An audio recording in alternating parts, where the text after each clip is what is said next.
everyone. I hope by this point in time you've had a chance to look at the beginning information, take the survey that was posted for Monday's work, and go ahead and review some of the vocabulary that we discussed in our last unit, which is still going to be this unit. Things like wavelength, frequency, crest, trough, amplitude, transverse wave, longitudinal wave, things like that. We're still going to be talking about waves, we're going to be talking about the mathematics behind them, and how we can actually apply that to the types of waves and how they function. So we're going to be starting off with actually a pretty simple equation to get us started with talking about the math behind waves, and it really not too terrible at all. What we're going to be doing is we're going to be relating the frequency, the wavelength, and the wave speed. So in order to relate all those, the velocity of a wave or its speed is dependent on both its wavelength and its frequency there. So that's our equation. And I'm going to switch pen colors just to denote our different kinds of vocabulary. Our V is of course our velocity, measured in meters per second.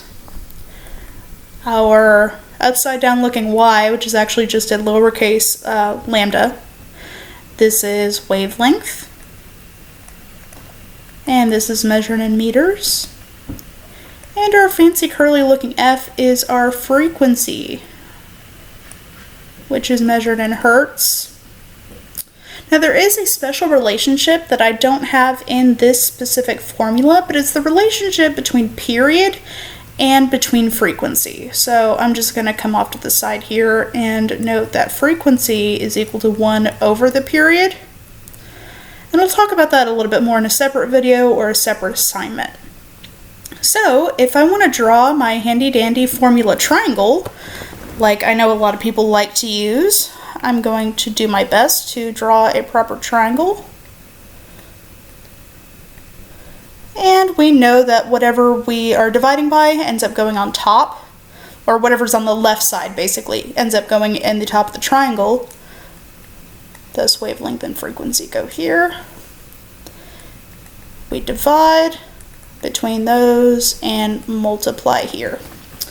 So let's say that then I have an example problem. Let's say that I have a situation where my wavelength is equal to 3 times 10 to the negative 3 meters, and my frequency is 30 hertz. And I want to know what the velocity of that wave is. So, since I'm missing the velocity right here, I know that I'm going to be multiplying my wavelength and my frequency by each other. So, I'm going to go over here, I'm going to take my wavelength, multiply it by my frequency,